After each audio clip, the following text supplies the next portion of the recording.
महाराजा उदय सिंह ने आधुनिक उदयपुर शहर को कब बसाया था?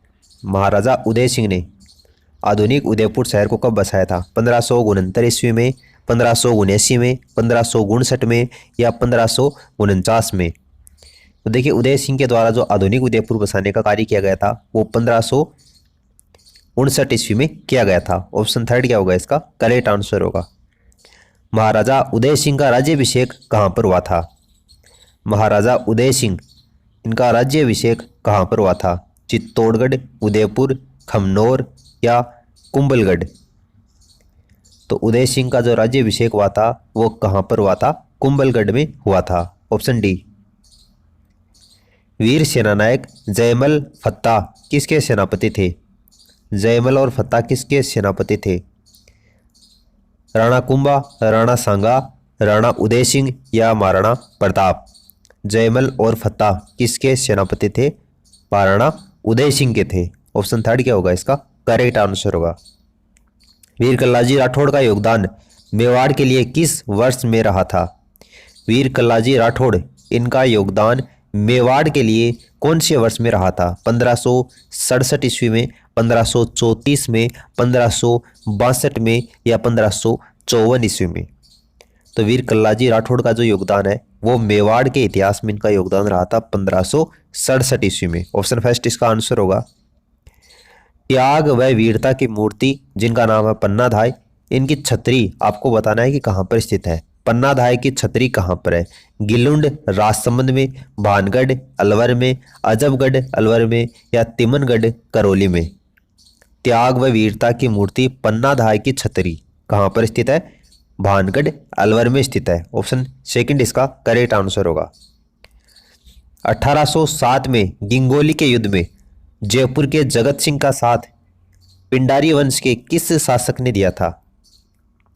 हाफिज सादत अली का, इब्राहिम अली का, अमीर खां पिंडारी, नवाब वजीर मोहम्मद खां? 1807 में जो गिंगोली का युद्ध हुआ था उसमें जयपुर के जगत सिंह का साथ पिंडारी वंश के कौन से शासक ने दिया था? अमीर खां पिंडारी ने दिया था। ठीक है। कंपनी सरकार को ऋण नहीं चुकाने के कारण किस रियासत के प्रबंधन हेतु मैकमेसन को करौली का पीए बनाया गया, पॉलिटिकल एजेंट बनाया गया? जोधपुर, उदयपुर, करौली, भरतपुर? कंपनी सरकार को ऋण नहीं चुकाने के कारण किस रियासत के प्रबंधन हेतु मैकमेसन को करौली का पॉलिटिकल एजेंट बनाया गया? तो देखिए, करौली क्या होगा इस क्वेश्चन का करेक्ट आंसर होगा।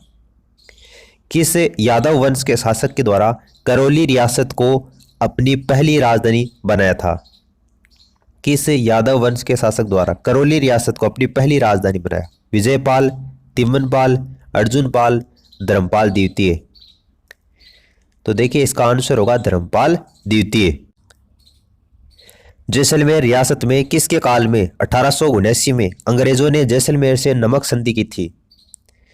जैसलमेर रियासत में किसके काल में 1879 में अंग्रेजों ने जैसलमेर से नमक संधि की थी? किसका कालक्रम था वो? गज सिंह, सालिवाहन, बेरीसाल या रणजीत सिंह? तो देखिए, इसका आंसर होगा बेरीसाल। किस भाटी शासक ने आंग्ल अफगान युद्ध में अंग्रेजों का साथ दिया था? कौन सा वो भाटी शासक था जिसने आंग्ल अफगान युद्ध में अंग्रेजों का साथ दिया था? मंगलराव, देवराज भाटी, गज सिंह या भोजदेव? तो किसने दिया था अंग्रेजों का साथ? गज सिंह ने दिया था। Option third. अब देखिए, बात करते हैं वैदिक काल से रिलेटेड थोड़े क्वेश्चन आंसर के बारे में। तो देखिए, पूर्व वैदिक या ऋग्वैदिक संस्कृति का काल किसे माना जाता है? यानी कौन सी वो समय है जो पूर्व वैदिक काल या जिसको ऋग्वैदिक संस्कृति का काल मानते हैं, कौन सा समय है वो? मैंने आपको वैदिक काल पूरा व्याख्यात्मक बताया है। अगर आपने वो वीडियोस देखे हैं तो उसमें मैंने आपको बताया था कि 1500 ईसा पूर्व से लेकर 1000 ईसा पूर्व तक का जो काल है वो ऋग्वैदिक संस्कृति का काल या पूर्व वैदिक काल माना जाता है। उत्तर वैदिक संस्कृति का काल किसे माना जाता है? उत्तर वैदिक काल और पूर्व वैदिक काल दोनों ही मैं आपको पढ़ा चुका हूँ। पूर्व वैदिक या पूर्व संस्कृति का जो काल है वो किसको माना जाता है? तो देखिए, 1000 बीसी से लेकर 600 बीसी यानी कि 1000 ईसा पूर्व से जो 600 ईसा पूर्व का जो काल है उसको उत्तर वैदिक संस्कृति का काल माना जाता है। आर्य शब्द का शाब्दिक अर्थ क्या है? आर्य शब्द इसका शाब्दिक अर्थ क्या होता है? वीर या योद्धा, श्रेष्ठ या कुलीन, यज्ञकर्ता या पुरोहित या विद्वान। आर्य शब्द इसका मतलब क्या होता है? श्रेष्ठ या कुलीन। Option second. प्रारंभिक आर्यों के बारे में निम्न में से कौन सा सही नहीं है, यानी कि कौन सा गलत है वो आपको बताना है। प्रारंभिक आर्यों के बारे में कौन सा कथन गलत है? वे संस्कृत बोलने वाले थे, बिल्कुल बोलने वाले थे। वे घुड़सवारी किया करते थे, बिल्कुल किया करते थे। प्रारंभिक आर्यों की बात हो रही है। वे कई झुंडों में भारत पहुंचे थे, ये भी बिल्कुल सही है। वे मुख्यतः नगरों में निवास करते थे, ये गलत है। प्रारंभिक आर्यों के बारे में ये कथन गलत है कि वे मुख्यतः नगरों में निवास करते थे, इसलिए ऑप्शन डी क्या हो जाएगा? इसका करेक्ट आंसर हो जाएगा। इनमें से किस फसल का ज्ञान वैदिक काल के लोगों को नहीं था? कौन सी वो फसल है जिसका ज्ञान वैदिक काल के लोगों को नहीं था? बिल्कुल जौ का ज्ञान था। गेहूं का ज्ञान भी था, चावल का ज्ञान भी था, लेकिन तंबाकू का ज्ञान वैदिक काल के लोगों को नहीं था। ऑप्शन डी क्या हो जाएगा? इसका आंसर हो जाएगा। उत्तर वैदिक काल के वेद विरोधी और ब्राह्मण विरोधी धार्मिक अध्यापकों को किस नाम से जाना जाता था? उत्तर वैदिक काल के वेद विरोधी और ब्राह्मण विरोधी जो धार्मिक अध्यापक थे उनको किस नाम से जानते थे? यजमान, श्रमण, अथर्वण, श्रेष्ठिन। तो देखिए उनको श्रमण के नाम से जाना जाता था। वैदिक गणित का महत्वपूर्ण अंग कौन सा है? वैदिक गणित का महत्वपूर्ण अंग शतपथ ब्राह्मण, अथर्ववेद, शुल्बसूत्र या छांदोग्य उपनिषद।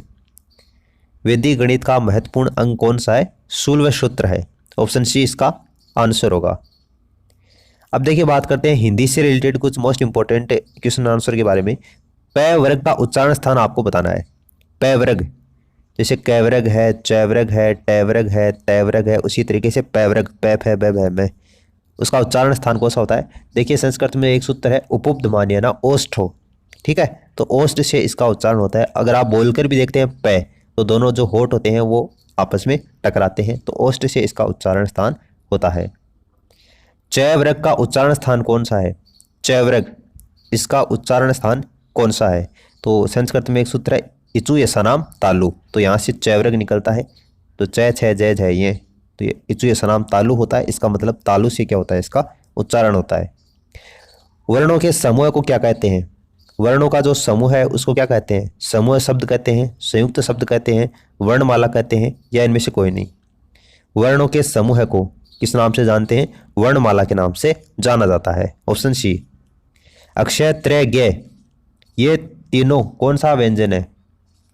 अक्षय, त्रय, ज्ञ, ये तीनों ही संयुक्त व्यंजन है, ठीक है, संयुक्त व्यंजन के एग्जाम्पल है ये। ऑप्शन सेकंड इसका आंसर होगा। अब बात करते हैं देखिए करंट अफेयर्स के क्वेश्चन आंसर के बारे में। तो देखिए अभी हाल ही में किस राज्य ने 2019 में घरेलू सेनानियों को आकर्षित करने में टॉप किया है? 2019 में घरेलू सेनानियों, गुजरात, उत्तर प्रदेश, हरियाणा, या इनमें से कोई नहीं?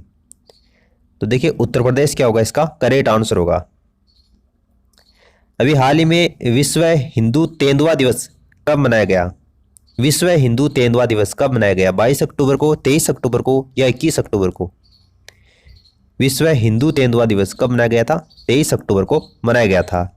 अभी हाल ही में जारी की गई एक रैंक जिसमें द एशिया पावर इंडेक्स 2020, इसकी सूची में भारत की जो रैंक है वो कौन सी है? द एशिया पावर इंडेक्स 2020 में भारत की रैंक कौन सी है? दूसरी, तीसरी, चौथी? तो भारत इसमें कौन सी रैंक के ऊपर है? चौथी रैंक के ऊपर है, ठीक है, ध्यान में रखना है इसको। अभी हाल ही में किसने जम्मू कश्मीर पंचायती राज अधिनियम 1989 को लागू करने की मंजूरी दे दी है? सुप्रीम कोर्ट, केंद्र सरकार, नीति आयोग, या इनमें से कोई नहीं? जम्मू कश्मीर पंचायती राज अधिनियम 1989 को लागू करने की तो मंजूरी है वो किसके द्वारा दी गई है? केंद्र सरकार के द्वारा दी गई है। अभी हाल ही में किस राज्य सरकार ने YSR बीमा योजना का शुभारंभ किया है? YSR बीमा योजना का शुभारंभ कौन सी राज्य सरकार ने किया है? तेलंगाना, तमिलनाडु, आंध्र प्रदेश? कौन सी राज्य सरकार ने किया है? आंध्र प्रदेश राज्य सरकार ने किया है। भारत की आज़ादी से पहले महात्मा गांधी ने जिस दांडी के समुद्र तट पर अपनी प्रसिद्ध यात्रा की थी वह भारत के कौन से राज्य में स्थित है? दांडी कर्नाटक, महाराष्ट्र, गुजरात, आंध्र प्रदेश? ये आपको पता होगा सभी को, गुजरात क्या होगा? इसका करेक्ट आंसर होगा। उच्च ज्वर यानी कि तेज बुखार के साथ में कंपकपी जिसका उपचार सिंकोना पेड़ की छाल से किया जाता है, वो कौन सी बुखार है, ये आपको बताना है। मलेरिया, डेंगू, चिकनगुनिया, मियादी बुखार। जिसका जो उपचार है वो सिकोना पेड़ की छाल से किया जाता है। तो इसका आंसर कौन सा होगा, मलेरिया। Option first. चिराओ नाच कहाँ के लोग करते हैं, चिराओ नाच कहाँ के लोग करते हैं, मिजोरम, मणिपुर, मेघालय, झारखंड। तो देखिए मिजोरम क्या होगा, इसका आंसर होगा। तमिलनाडु के निकटवर्ती राज्य कौन से हैं, तमिलनाडु के जो निकटवर्ती राज्य हैं पास में, उन राज्यों का समूह कौन सा है। आंध्र प्रदेश, केरल, कर्नाटक, आंध्र प्रदेश, उड़ीसा, कर्नाटक, कर्नाटक, छत्तीसगढ़, केरल, या केरल, आंध्र प्रदेश, महाराष्ट्र। देखिए तमिलनाडु के जो निकटवर्ती राज्य हैं वो कौन से हैं, आंध्र प्रदेश, केरल और कर्नाटक हैं। Option first. घरों में नीचे दिए गए विवरणों पर विचार करना है। देखिए राजस्थान में गांव के लोग मिट्टी के घरों जिनकी छतें कंटीली झाड़ियों की होती है वहां पर रहते हैं। क्या राजस्थान में गांव के जो लोग हैं ऐसे घरों में रहते हैं। मनाली जो कि हिमाचल प्रदेश में है वहां पर घर बांसों के खंभों पर बनाए जाते हैं। या फिर लेह में पत्थर के 2 मंजिले घर बनाए जाते हैं, नीचे की मंजिल पर जरूरत का सामान और जानवरों को रखते हैं। ये 3 कथन आपको दे रखे हैं घरों के संबंध में, आपको बताना है कि इनमें से कौन सा कथन सही कथन है। अब ऐसा नहीं है कि मनाली हिमाचल प्रदेश में जो घर बनाए जाते हैं वो बांसों के खंभों पर जो सभी घर बनाए जाते हैं, कुछ हो सकता है कुछ मात्रा में, यानी कि एक क्षेत्र विशेष की एक विशेषता होती है वहां पर। तो इस तरीके से आपको ये देखना है। लेकिन यहाँ पर ये नहीं होगा मनाली वाला। राजस्थान के गांव के जो लोग हैं वो मिट्टी के घर बनाते हैं, बिल्कुल बनाते हैं, जिनकी छतें कटीली झाड़ियों की होती हैं, बिल्कुल होती हैं, ये इसका सही होगा। और लेह में पत्थर 2 मंजिले बनाए जाते हैं, बिल्कुल बनाए जाते हैं, नीचे की जो मंजिल होती है वहां पर जरूरत का सामान और जानवरों को रखा जाता है। तो पहला और तीसरा ये सही होगा। देखिए पहला और तीसरा किसी में दे रखा है आपको, दूसरे ऑप्शन में दे रखा है, तो ये क्या हो जाएगा, इसका आंसर हो जाएगा। उम्मीद है आपको इस वीडियो से काफी कुछ जानने को मिला होगा। वीडियो अच्छा लगा है तो लाइक करके रेस्पॉन्स जरूर देना ताकि मोटिवेट हो सकूं और आपके लिए रोजाना इसी तरीके से वीडियो प्रोवाइड कर सकूं। For the time being this is the end of the video. Thanks for listening and as always God bless you all.